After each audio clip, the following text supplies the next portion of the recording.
Hey folks, Ryan Rose here, and today we're going to be talking about close circles at Liberty. I think this is one of the coolest moves you can do with your horse at Liberty. It's a lot of fun. It looks really good. You can impress your friends and baffle your relatives with it, and I'm going to show you how to get started with it. So to do that, I have one of my favorite horses here. His name is Onnit, 3-year-old quarter horse. I haven't done a lot of Liberty with him, and so we're going to do this in a 2-part series. So in other words, I haven't actually taught him close circles at Liberty yet. I'm going to try to show you that in this video. So this first setup part is to show you some of the moves that I would recommend you teach your horse before you start thinking about the yields and the patterns we need for close circles at Liberty. So let's get started with that. One of the first things you're going to want to have going for you is having your horse sticking by you on a loose lead rope. So I play a game of teaching them to basically be my shadow, and I want their neck by my elbow. So I create this like imaginary bubble that we're in, and if I step forward, he needs to step forward with me. If I step backward, he needs to step backward with me. Now he didn't. So this is part of the training here. I moved and he didn't move. If I did this and I pulled him back with me, I would never have this at Liberty. So I got to keep slacking the rope. I'm going to back up, and then I'll reinforce it with the stick. So we're going to practice that. A little bit further away here. So I'm going to keep putting a little pressure there. I want him to kind of catch up to me and be on this side of me. Very good. Let's try that again. So when I'm doing this, I'm going to constantly be going away from him. And if he gets extended out on the rope, that's when I'm going to activate my stick here and ask him to catch up. Okay. Now I'm going to change sides. There's a couple of ways I can do this.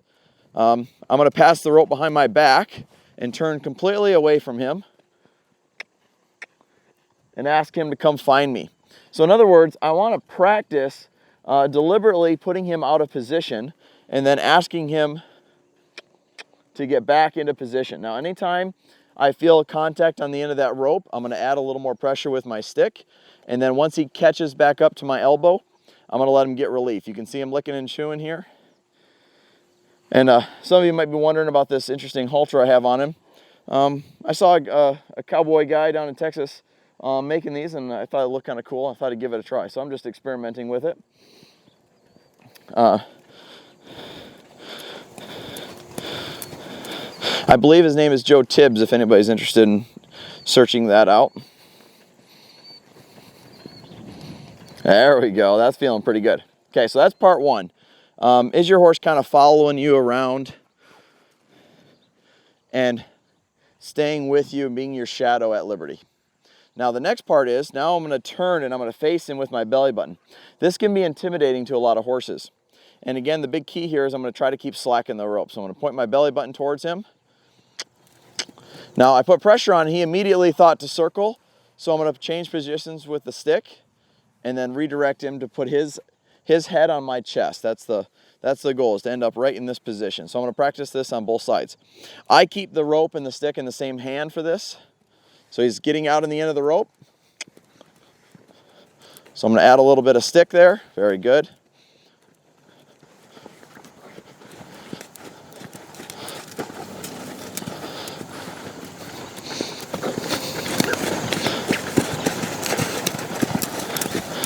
Good. So again, when he gets towards the end of that rope, I got to put a little pressure on. I had to do just enough there. He's a little on the lazy side. And I had to do enough to create enough energy to bring him all the way to me. And now he's getting relief with me. Gonna back up. There we go. Ooh, that one, he was on it. But his name is Onnit, if I didn't say that in the beginning. That's my standing joke.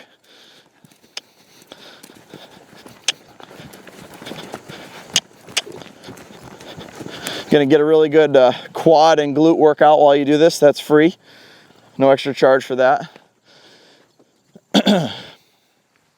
So you can see I spent a lot of time going away from him, building draw. So that is the name of the game when you're playing with a horse at Liberty, is you want a ton of draw. You want to get that horse really thinking that the human is where the relief is, that the human is where the rest is, the human is where the scratches are, depending on your belief system, can be where the food is or the treats are.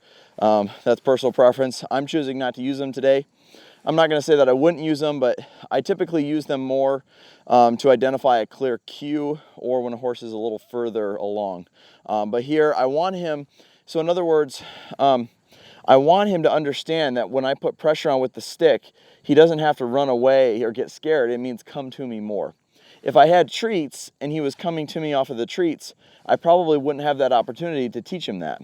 And so at a greener stage of Liberty, I want to use my tools. I want him to get some exposure to them and get comfortable with them so that later on, if he gets out of position and I go to use them, he doesn't go, oh my gosh, now you're using that stick and I'm out of here. So I don't want to bait him in with treats at all for this. I want to use that. If you want to use treats while you're doing this, that's fine by me. I won't complain about it. So different preferences there. So again, ton of draw, getting him to be your shadow, staying with you, and then facing him. And then the last thing that I would recommend you do is you start to teach the 3-circle game. We have another video on this, but I'll just demonstrate it very quickly for you. The light version, if you will. So the idea here is you can see he's coming towards me with slack in the rope, and I'm pushing his hip out with the stick here. So he's thinking about coming into me.